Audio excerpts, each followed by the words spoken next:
ಕೇಳುತ್ತಿದ್ದೀರಾ ಮಾಹಿತಿ ಖಜಾನೆಯ ಕಾರ್ಯಕ್ರಮಗಳನ್ನು.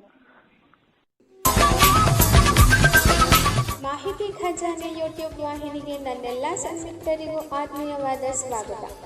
ಇಂದು ನಾವು ಮತ್ತೊಂದು ಉಪಯುಕ್ತ ಮಾಹಿತಿಯೊಂದಿಗೆ ಬಂದಿದ್ದೇವೆ.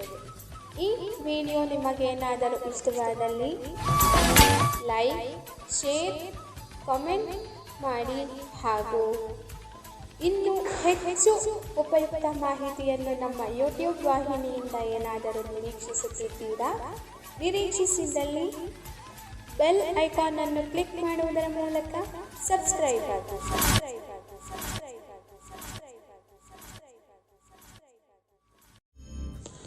ಪ್ರಿಯ ಸ್ನೇಹಿತರೆ, ಸ್ವಾತಂತ್ರ್ಯ ಹೋರಾಟಗಾರರ ನೆನಪುಗಳು ಮಾಲಿಕೆಯಲ್ಲಿ ಇಂದು ನಾವು ಸರ್ದಾರ್ ವಲ್ಲಭಭಾಯಿ ಪಟೇಲ್ ಅವರ ಬಗ್ಗೆ ತಿಳಿಯಲು ಹೊರಟಿದ್ದೇವೆ.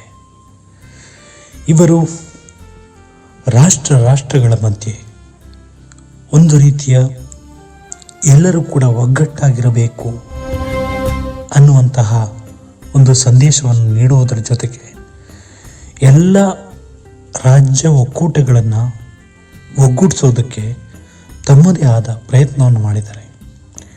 ಇವೆಲ್ಲ ಗೊತ್ತಿರುವಂಥ ವಿಷಯ. ಇನ್ನೂ ಏನೆಲ್ಲ ಮಾಡಿದ್ದಾರೆ? ಹಾಗಾದರೆ ಸ್ವಾತಂತ್ರ್ಯ ಹೋರಾಟದಲ್ಲಿ ಅವರ ಪಾತ್ರ ಏನು?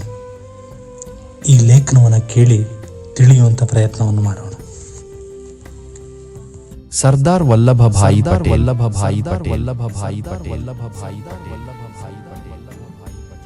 ಭಾರತದ ಏಕೀಕರಣದ ಶಿಲ್ಪಿ. ಸರ್ದಾರ್ ವಲ್ಲಭಭಾಯಿ ಪಟೇಲ್ ಅವರು ಭಾರತದ ಸ್ವಾತಂತ್ರ್ಯ ಹೋರಾಟದಲ್ಲಿ ಮತ್ತು ದೇಶದ ಏಕೀಕರಣದಲ್ಲಿ ಅತ್ಯಂತ ಮಹತ್ವದ ಪಾತ್ರ ವಹಿಸಿದ್ದರು. ಅವರನ್ನು ಭಾರತದ ಲೋಹ ಮನುಷ್ಯ ಎಂದು ಕರೆಯಲಾಗುತ್ತದೆ. ಆರಂಭಿಕ ಜೀವನ್. ಜನನ ಮತ್ತು ಬಾಲ್ಯ. 1875 ಅಕ್ಟೋಬರ್ 31 ಗುಜರಾತಿನ ನಡಿಯಾದ್ ಜಿಲ್ಲೆಯ ಕಾರನ್ ಸಂಸ್ಥಾನದಲ್ಲಿ ಜನಿಸಿದರು. ಅವರ ಬಾಲ್ಯ ಕಷ್ಟಗಳಿಂದ ಕೂಡಿತ್ತು. ಶಿಕ್ಷಣ. ಆರ್ಥಿಕ ಸಮಸ್ಯೆಗಳಿಂದಾಗಿ ಅವರು ತಮ್ಮ ಅಧ್ಯಯನವನ್ನು ಅರ್ಧಕ್ಕೆ ನಿಲ್ಲಿಸಬೇಕಾಯಿತು. ಆದರೆ ಅವರು ಸ್ವಯಂ ಅಧ್ಯಯನ ಮಾಡುವ ಮೂಲಕ ತಮ್ಮ ಜ್ಞಾನವನ್ನು ವೃದ್ಧಿಸಿಕೊಂಡರು. ವೃತ್ತಿಜೀವನ. ವಕೀಲರಾಗಿ ತಮ್ಮ ವೃತ್ತಿಜೀವನವನ್ನು ಪ್ರಾರಂಭಿಸಿದರು. ಸ್ವಾತಂತ್ರ್ಯ ಹೋರಾಟದಲ್ಲಿ ಪಾಲ್ಗೊಳ್ಳುವಿಕೆ. ಕಾಂಗ್ರೆಸ್ ಸೇರ್ಪಡೆ. ಭಾರತೀಯ ರಾಷ್ಟ್ರೀಯ ಕಾಂಗ್ರೆಸ್ಗೆ ಸೇರಿಕೊಂಡು ಸ್ವಾತಂತ್ರ್ಯ ಹೋರಾಟದಲ್ಲಿ ಸಕ್ರಿಯವಾಗಿ ತೊಡಗಿಸಿಕೊಂಡರು. ಅಹಿಂಸಾ ಸತ್ಯಾಗ್ರಹ. ಮಹಾತ್ಮ ಗಾಂಧಿಯವರ ಅಹಿಂಸಾ ಸತ್ಯಾಗ್ರಹದಲ್ಲಿ ಭಾಗವಹಿಸಿ ಬ್ರಿಟಿಷ್ ಸರ್ಕಾರದ ವಿರುದ್ಧ ಹೋರಾಡಿದರು. ಸರ್ ಸರೋಜಿನಿ ನಾಯ್ಡು ಅವರೊಂದಿಗೆ ಸೇರಿಕೊಂಡು ಬ್ರಿಟಿಷ್ ಸರ್ಕಾರದ ವಿರುದ್ಧ ಪ್ರತಿಭಟನೆಗಳನ್ನು ನಡೆಸಿದರು. ಖೇಡಾ ಸತ್ಯಾಗ್ರಹ. ಖೇಡಾ ಸತ್ಯಾಗ್ರಹದಲ್ಲಿ ಪ್ರಮುಖ ಪಾತ್ರ ವಹಿಸಿ ರೈತರ ಹಿತಾಸಕ್ತಿಗಳನ್ನು ರಕ್ಷಿಸಿದರು. ಭಾರತದ ಏಕೀಕರಣ. ಲೋಹ ಮನುಷ್ಯ. ಭಾರತವನ್ನು ಒಂದುಗೂಡಿಸುವಲ್ಲಿ ಅವರ ಅಪಾರ ಕೊಡುಗೆಯನ್ನು ಗುರುತಿಸಿ ಅವರನ್ನು ಲೋಹ ಮನುಷ್ಯ ಎಂದು ಕರೆಯಲಾಗುತ್ತದೆ. ಸಮಸ್ಯೆಗಳನ್ನು ನಿಭಾಯಿಸುವಲ್ಲಿ ಪರಿಣತಿ. ವಿವಿಧ ಸಂಸ್ಥಾನಗಳ ನಾಯಕರೊಂದಿಗೆ ಮಾತುಕತೆ ನಡೆಸಿ ಅವರನ್ನು ಒಂದುಗೂಡಿಸುವಲ್ಲಿ ಅವರು ತೋರಿದ ಕೌಶಲ್ಯ ಅನನ್ಯವಾದದ್ದು. ಏಕತಾ ಪ್ರತಿಮೆ. ಗುಜರಾತಿನ ನರ್ಮದಾ ನದಿಯ ದಂಡೆಯಲ್ಲಿ ಅವರ ನೆನಪಿಗಾಗಿ ವಿಶ್ವದ ಅತಿ ಎತ್ತರದ ಪ್ರತಿಮೆಯನ್ನು ನಿರ್ಮಿಸಲಾಗಿದೆ. ಸರ್ದಾರ್ ವಲ್ಲಭಭಾಯಿ ಪಟೇಲ್ ಅವರು ಭಾರತದ ಇತಿಹಾಸದಲ್ಲಿ ಅತ್ಯಂತ ಮಹತ್ವದ ವ್ಯಕ್ತಿಗಳಲ್ಲಿ ಒಬ್ಬರು. ಅವರ ದೂರದೃಷ್ಟಿ ಮತ್ತು ನಿಸ್ವಾರ್ಥ ಸೇವೆಯಿಂದಾಗಿ ಭಾರತವು ಒಂದು ಒಗ್ಗಟ್ಟಾದ ರಾಷ್ಟ್ರವಾಗಿ ಹೊರಹೊಮ್ಮಿತು. ಸರ್ದಾರ್ ವಲ್ಲಭಭಾಯಿ ಪಟೇಲ್ ಅವರು ಕೇವಲ ಒಬ್ಬ ಸ್ವಾತಂತ್ರ್ಯ ಹೋರಾಟಗಾರರಲ್ಲದೆ ಒಬ್ಬ ಯಶಸ್ವಿ ವಕೀಲರಾಗಿಯೂ ಇದ್ದರು. ಅವರ ವಕೀಲ ವೃತ್ತಿಯು ಅವರ ನಾಯಕತ್ವದ ಗುಣಗಳನ್ನು ಹೊರಹೊಮ್ಮಿಸಲು ಮತ್ತು ಸಮಾಜ ಸೇವೆಗೆ ತೊಡಗಿಸಿಕೊಳ್ಳಲು ನೆರವಾಯಿತು.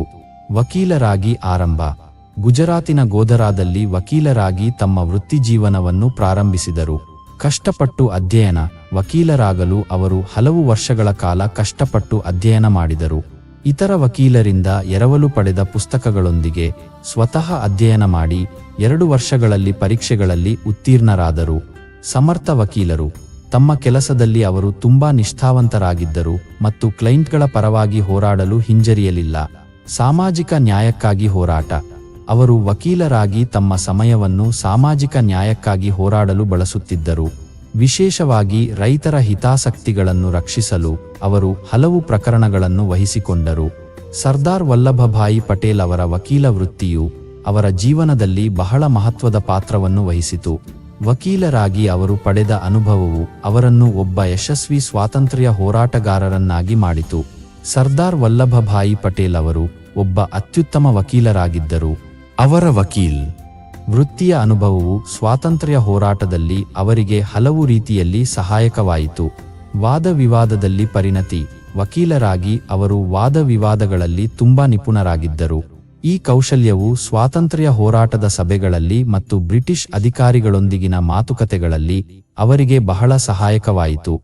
ಅವರು ತಮ್ಮ ವಾದಗಳನ್ನು ಸ್ಪಷ್ಟವಾಗಿ ಮತ್ತು ಪರಿಣಾಮಕಾರಿಯಾಗಿ ಮಂಡಿಸುವಲ್ಲಿ ಪರಿಣತರಾಗಿದ್ದರು. ಕಾನೂನಿನ ಜ್ಞಾನ. ಕಾನೂನಿನ ಆಳವಾದ ಜ್ಞಾನವು ಅವರಿಗೆ ಬ್ರಿಟಿಷ್ ಸರ್ಕಾರದ ಕಾನೂನುಗಳನ್ನು ಅರ್ಥಮಾಡಿಕೊಳ್ಳಲು ಮತ್ತು ಅವುಗಳನ್ನು ಭಾರತೀಯರ ಹಿತದೃಷ್ಟಿಯಿಂದ ಬಳಸಿಕೊಳ್ಳಲು ಸಹಾಯ ಮಾಡಿತು. ಅವರು ಕಾನೂನಿನ ಅಂತರಗಳನ್ನು ಗುರುತಿಸಿ ಅವುಗಳನ್ನು ಭಾರತೀಯರ ಪರವಾಗಿ ಬಳಸಿಕೊಳ್ಳುವಲ್ಲಿ ಪರಿಣತರಾಗಿದ್ದರು. ಮನವೊಲಿಸುವ ಕೌಶಲ್ಯ. ವಕೀಲರಾಗಿ ಅವರು ಜನರನ್ನು ಮನವೊಲಿಸುವ ಕೌಶಲ್ಯವನ್ನು ಅಭಿವೃದ್ಧಿಪಡಿಸಿಕೊಂಡಿದ್ದರು. ಈ ಕೌಶಲ್ಯವು ಸ್ವಾತಂತ್ರ್ಯ ಹೋರಾಟದಲ್ಲಿ ಜನರನ್ನು ಒಗ್ಗೂಡಿಸಲು ಅವರಿಗೆ ಬಹಳ ಸಹಾಯವಾಯಿತು. ಅವರು ತಮ್ಮ ಮಾತುಗಳ ಮೂಲಕ ಜನರನ್ನು ಪ್ರೇರೇಪಿಸಿ ಅವರಲ್ಲಿ ರಾಷ್ಟ್ರಪ್ರೇಮದ ಭಾವನೆಯನ್ನು ಹುಟ್ಟುಹಾಕುತ್ತಿದ್ದರು. ಸಮಸ್ಯೆಗಳನ್ನು ಪರಿಹರಿಸುವ ಸಾಮರ್ಥ್ಯ. ವಕೀಲರಾಗಿ ಅವರು ಸಂಕೀರ್ಣ ಸಮಸ್ಯೆಗಳನ್ನು ಪರಿಹರಿಸುವಲ್ಲಿ ಪರಿಣತರಾಗಿದ್ದರು. ಈ ಸಾಮರ್ಥ್ಯವು ಸ್ವಾತಂತ್ರ್ಯ ಹೋರಾಟದಲ್ಲಿ ಉದ್ಭವಿಸಿದ ವಿವಿಧ ಸಮಸ್ಯೆಗಳನ್ನು ಪರಿಹರಿಸಲು ಅವರಿಗೆ ಸಹಾಯವಾಯಿತು. ನಾಯಕತ್ವದ ಗುಣಗಳು. ವಕೀಲರಾಗಿ ಅವರು ತಮ್ಮ ಕ್ಲೈಂಟ್ಗಳಿಗೆ ನಾಯಕರಾಗಿದ್ದರು. ಈ ನಾಯಕತ್ವದ ಗುಣಗಳು ಸ್ವಾತಂತ್ರ್ಯ ಹೋರಾಟದಲ್ಲಿ ಅವರನ್ನು ಒಬ್ಬ ಪ್ರಮುಖ ನಾಯಕರನ್ನಾಗಿ ಮಾಡಿತು. ಒಟ್ಟಾರೆಯಾಗಿ ವಕೀಲರಾಗಿ ಪಟೇಲ್ ಅವರು ಪಡೆದ ಅನುಭವವು ಅವರನ್ನು ಒಬ್ಬ ಯಶಸ್ವಿ ಸ್ವಾತಂತ್ರ್ಯ ಹೋರಾಟಗಾರರನ್ನಾಗಿ ಮಾಡಿತು.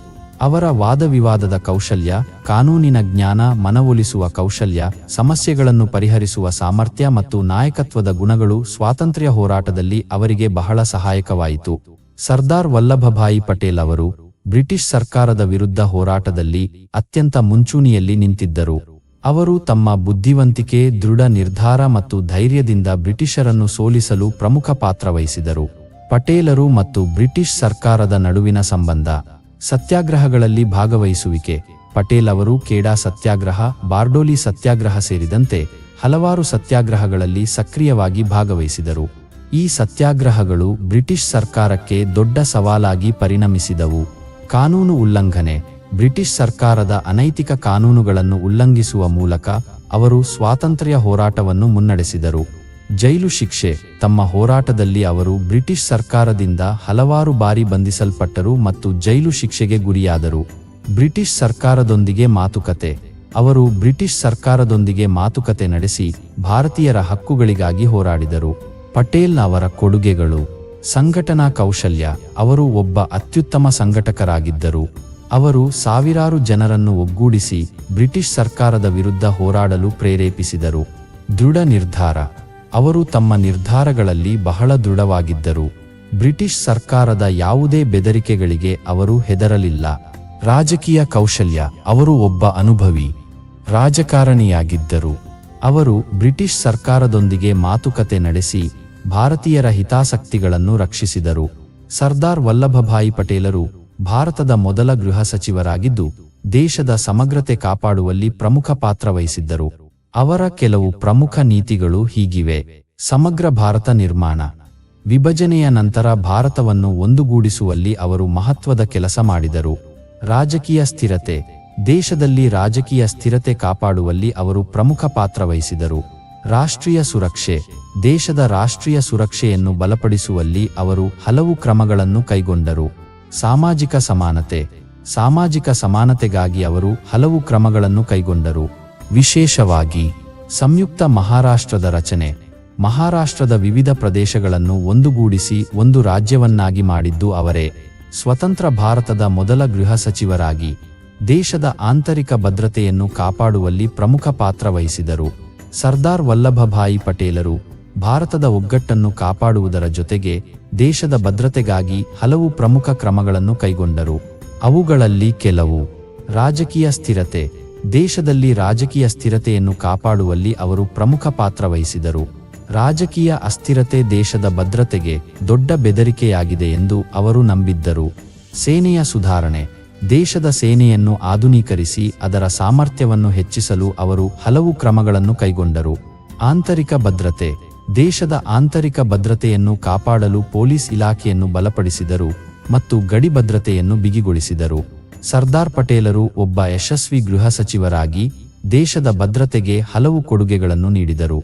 ಅವರ ನೀತಿಗಳು ಇಂದಿಗೂ ಪ್ರಸ್ತುತವಾಗಿವೆ ಮತ್ತು ಭಾರತದ ಭದ್ರತೆಯನ್ನು ಕಾಪಾಡುವಲ್ಲಿ ಪ್ರಮುಖ ಪಾತ್ರ ವಹಿಸುತ್ತಿವೆ. ಸರ್ದಾರ್ ವಲ್ಲಭಭಾಯಿ ಪಟೇಲರ ಅಂತಿಮ ಜೀವನವು ತನ್ನ ದೇಶಕ್ಕೆ ಸೇವೆ ಮಾಡುವಲ್ಲಿ ನಿರತವಾಗಿತ್ತು. ಅವರು ಸ್ವತಂತ್ರ ಭಾರತದ ಮೊದಲ ಗೃಹ ಸಚಿವರಾಗಿ ದೇಶದ ಏಕತೆ ಮತ್ತು ಅಖಂಡತೆಯನ್ನು ಕಾಪಾಡುವಲ್ಲಿ ಪ್ರಮುಖ ಪಾತ್ರ ವಹಿಸಿದರು.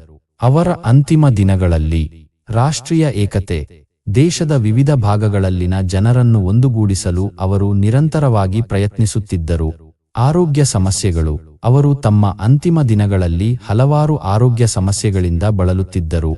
ಮರಣ 15 ಡಿಸೆಂಬರ್ 1950 ಗುಜರಾತ್ನ ಸಾಯಿಜ್ಪುರದಲ್ಲಿ ತಮ್ಮ 61ನೇ ವಯಸ್ಸಿನಲ್ಲಿ ನಿಧನರಾದರು. ಅವರ ಮರಣವು ದೇಶಕ್ಕೆ ದೊಡ್ಡ ನಷ್ಟವಾಗಿತ್ತು. ಸರ್ದಾರ್ ವಲ್ಲಭಭಾಯಿ ಪಟೇಲರು ಭಾರತದ ಸ್ವಾತಂತ್ರ್ಯ ಹೋರಾಟದಲ್ಲಿ ಮತ್ತು ಸ್ವತಂತ್ರ ಭಾರತ ನಿರ್ಮಾಣದಲ್ಲಿ ಅನನ್ಯ ಕೊಡುಗೆ ನೀಡಿದ ಮಹಾನ್ ವ್ಯಕ್ತಿ. ಅವರನ್ನು ಭಾರತದ ಒಕ್ಕೂಟದ ಕಬ್ಬಿಣದ ಮನುಷ್ಯ ಎಂದೇ ಕರೆಯುತ್ತಾರೆ. ಅವರು ನೀಡಿದ ಪ್ರಮುಖ ಕೊಡುಗೆಗಳು ಹೀಗಿವೆ. ಭಾರತದ ಏಕೀಕರಣ. ವಿಭಜನೆಯ ನಂತರ 565 ಸಣ್ಣ ದೊರೆಗಳ ರಾಜ್ಯಗಳಿದ್ದವು. ಇವುಗಳನ್ನು ಒಂದುಗೂಡಿಸಿ ಭಾರತವನ್ನು ಒಂದುಗೂಡಿಸುವಲ್ಲಿ ಪಟೇಲರು ಪ್ರಮುಖ ಪಾತ್ರ ವಹಿಸಿದರು. ಅವರ ಕೌಶಲ್ಯ ಮತ್ತು ರಾಜತಾಂತ್ರಿಕತೆಯಿಂದಾಗಿ ಇದು ಸಾಧ್ಯವಾಯಿತು.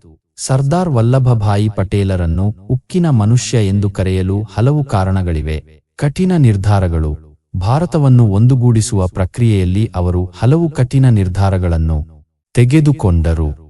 ಕೆಲವೊಮ್ಮೆ ಬಲವಂತವಾಗಿ ಸಂಸ್ಥಾನಗಳನ್ನು ಒಂದುಗೂಡಿಸುವ ಕೆಲಸವನ್ನು ಮಾಡಬೇಕಾಯಿತು. ದೃಢ ನಿಲುವು. ಅವರು ತಮ್ಮ ನಿರ್ಧಾರಗಳಲ್ಲಿ ಎಂದಿಗೂ ಹಿಂಜರಿಯಲಿಲ್ಲ. ತಮ್ಮ ನಿರ್ಧಾರಗಳನ್ನು ಕಟ್ಟುನಿಟ್ಟಾಗಿ ಪಾಲಿಸುತ್ತಿದ್ದರು. ಇದೇ ಕಾರಣಕ್ಕೆ ಅವರನ್ನು ಉಕ್ಕಿನ ಮನುಷ್ಯ ಎಂದು ಕರೆಯಲಾಗುತ್ತದೆ. ದೇಶಭಕ್ತಿ. ಅವರು ದೇಶಭಕ್ತಿಯ ಪ್ರತೀಕವಾಗಿದ್ದರು. ದೇಶದ ಏಕತೆ ಮತ್ತು ಅಖಂಡತೆಯನ್ನು ಕಾಪಾಡುವಲ್ಲಿ ಅವರು ತಮ್ಮ ಜೀವನವನ್ನು ಮುಡಿಪಾಗಿಟ್ಟರು. ಸರ್ದಾರ್ ಪಟೇಲರು ತಮ್ಮ ದೃಢ ನಿರ್ಧಾರ, ಕಠಿಣ ಪರಿಶ್ರಮ ಮತ್ತು ದೇಶಭಕ್ತಿಯಿಂದ ಭಾರತವನ್ನು ಒಂದುಗೂಡಿಸುವಲ್ಲಿ ಪ್ರಮುಖ ಪಾತ್ರ ವಹಿಸಿದರು. ಅವರ ಈ ಗುಣಗಳಿಂದಾಗಿ ಅವರನ್ನು ಉಕ್ಕಿನ ಮನುಷ್ಯ ಎಂದು ಕರೆಯಲಾಗುತ್ತದೆ.